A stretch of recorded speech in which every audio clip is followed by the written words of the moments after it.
Les Kids United, la chanson écrite sur les murs pour nous rappeler que nous sommes dans la boîte citoyenne. Bonjour et bienvenue sur RCF Aube Haute-Marne pour donc une nouvelle émission de la boîte citoyenne. Nous sommes aujourd'hui au lycée agricole de Sainte-Maure, au lycée privé agricole de Sainte-Maure avec des élèves BTS Gestion et Maîtrise de l'eau. Alors pour évoquer une initiative solidaire parce que l'idée elle a germé dans l'esprit de nos invités.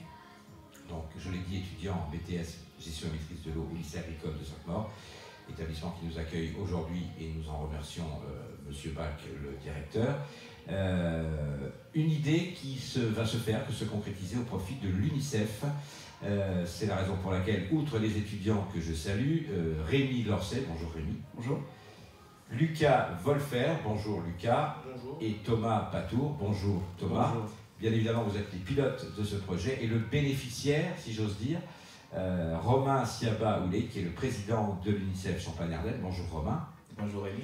Romain, un habitué entre guillemets de notre radio, qui nous a fait l'honneur de nous retrouver lors de plusieurs de nos émissions, et notamment à l'occasion de la Journée internationale des droits de l'enfant à la Chapelle-Saint-Luc. Jennifer, on va se tourner vers les jeunes pour leur poser la première question de base. Bonjour, déjà merci d'être venu.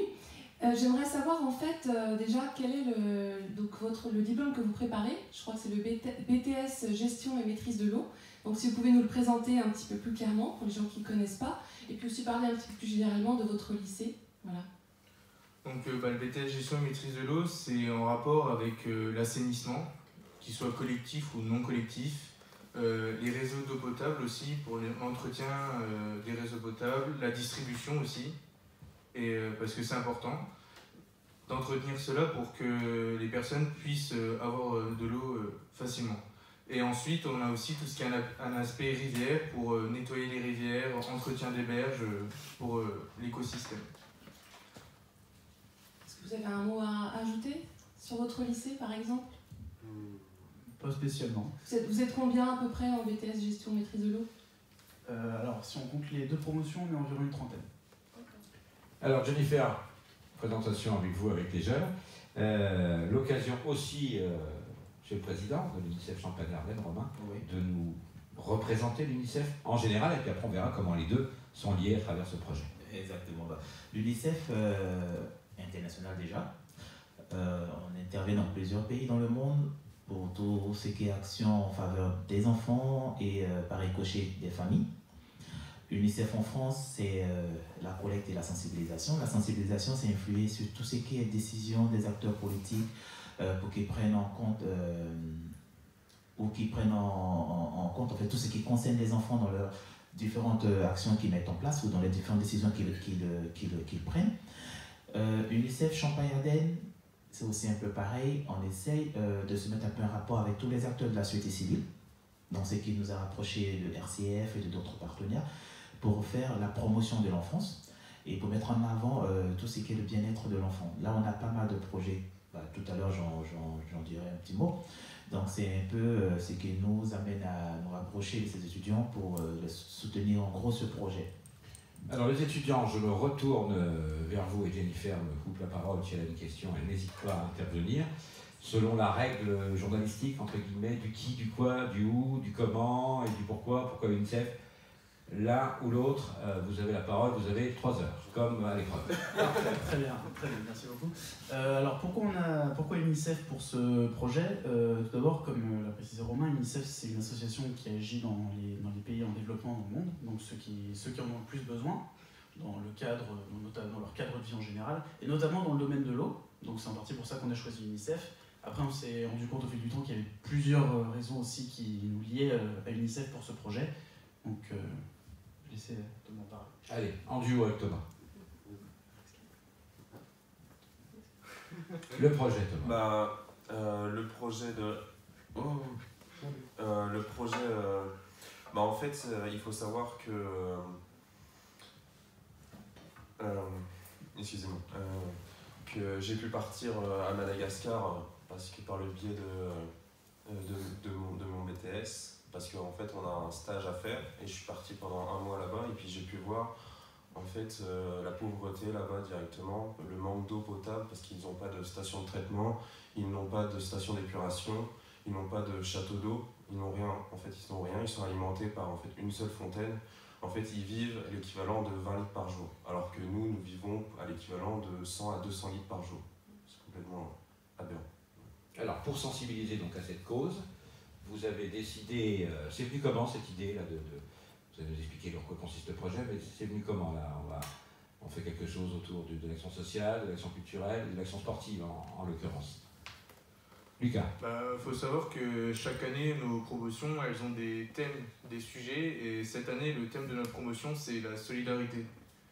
Alors, au début, c'était pas forcément parti sur une randonnée, on voulait organiser un color run, mais au niveau des... Un color run. Expliquez-moi. C'est une course, et il y a certains endroits stratégiques, on balance de la peinture sur les coureurs. En fait, au niveau du temps, pour réaliser le projet, c'était trop court en fait, parce qu'on voulait faire ça au mois d'octobre, mais vu qu'on a commencé vraiment qu'à partir du mois de septembre, c'était un peu compliqué. Donc ensuite, on s'est reporté vers une randonnée, à but justement... Une randonnée solidaire. Ça. D'accord. En quoi va-t-elle consister cette randonnée? Elle va se passer où? Sur combien de kilomètres? Rémi. Alors, cette randonnée, donc, elle aura lieu le 8 mars. Le 8 mars, à la commune de Loches-sur-Ours. Donc, les regroupements des participants commencera à 9h à la salle. Situé géographiquement dans notre département, Loches-sur-Ours. Loches-sur-Ours, c'est sur le plateau du Barcé-Canet, plein milieu des vignes, pour ceux qui vous savent. Donc, pour revenir à l'organisation, donc le regroupement des participants, il se fera à la salle polyvalente de Loches-sur-Ours, donc rue du Château. À partir de 9h, on aura donc un premier départ pour la randonnée à 10h sur un premier parcours qui fait 10 km. On compte à peu près 3 heures de marche pour les marcheurs les plus lents. Et ensuite, on aura un deuxième départ aux alentours de 13h30 sur le deuxième parcours qui est un peu plus court, qui fait 8 km. Alors, ces deux parcours passent par des endroits stratégiques, donc pour commencer un point de ravitaillement pour les participants, donc avec boissons et collation. Il n'y a pas de peinture, Non, il n'y a pas de peinture. Pas des coureurs de peinture, rassurez-moi. Parce qu'avec Jennifer, on a l'intention d'y aller. Donc, Oui, c'est pas trop mon truc. D'accord, c'est pas mon truc non plus. Vas-y. C'est pas prévu. Donc, comme je disais, donc, premier point stratégique, un point de ravitaillement. Et ensuite, sur l'ensemble du parcours, on pourra retrouver des panneaux donc, qui racontent un peu l'histoire de la vigne, l'histoire du champagne dans cette région.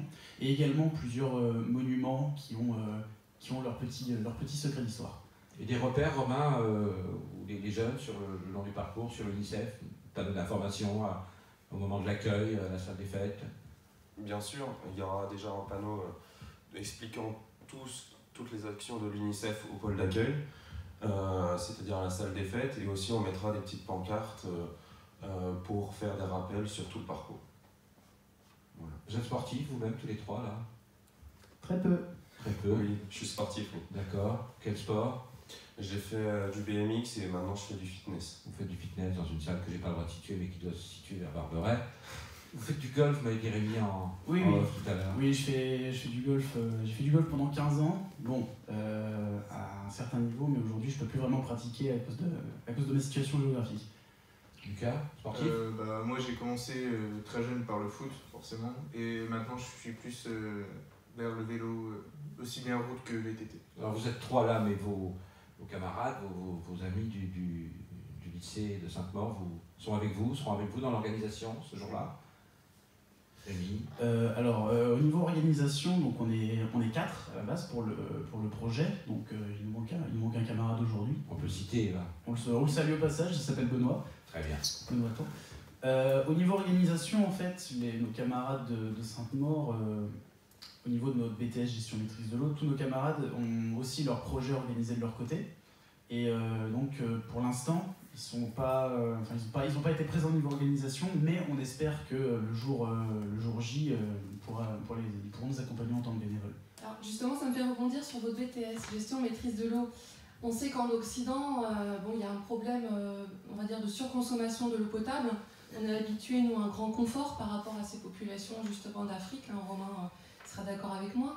Est-ce que vous, votre BTS, vous a sensibilisé sur l'importance de l'eau potable et est-ce qu'en tant que consommateur, vous limitez votre consommation ou vous conseillez les gens justement pour changer leurs habitudes? Alors moi, personnellement, j'ai pas pris vraiment d'initiative. J'essaie plus de sensibiliser les gens à ne pas polluer les meilleurs récepteurs où on va prélever l'eau pour pas forcément la traiter plus qu'elle ne doit l'être.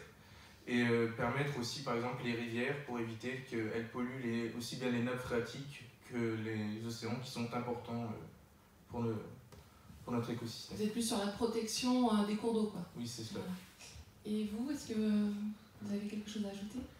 Bah, moi j'étais déjà sensible avant de faire ce BTS parce que j'ai un but après le BTS, c'est en fait partir dans l'humanitaire.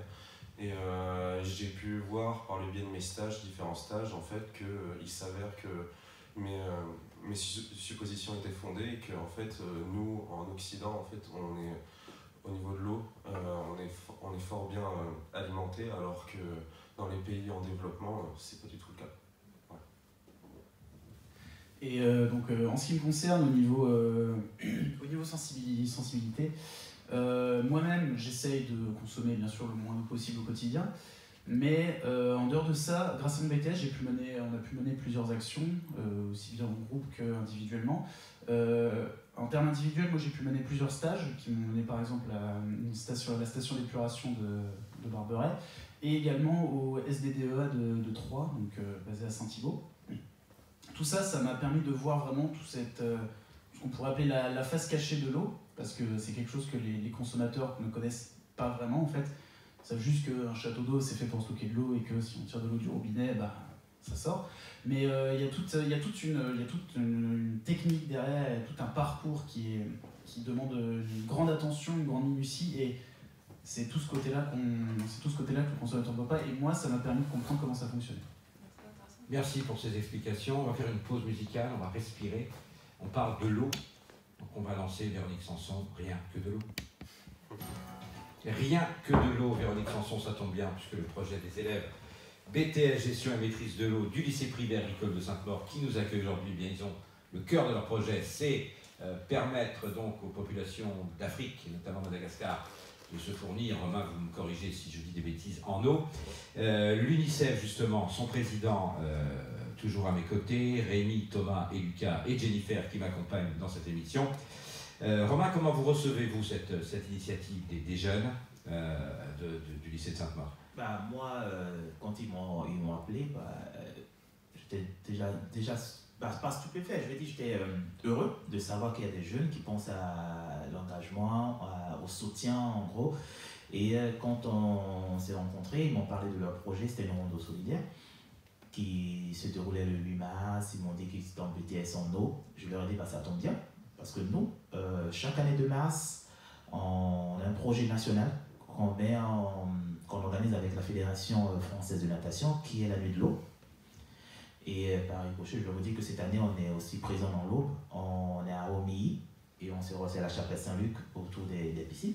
Et donc, du coup, quand ils m'ont parlé de leur projet, je leur ai dit, bah, on l'inscrit dans le cadre de la nuit de l'eau. Et donc, ça sera un projet qui vient appuyer aussi à la nuit de l'eau. Et comme c'est de l'eau, c'est une ronde d'eau, bah, c'est parfait. Donc, on s'est engagé avec eux.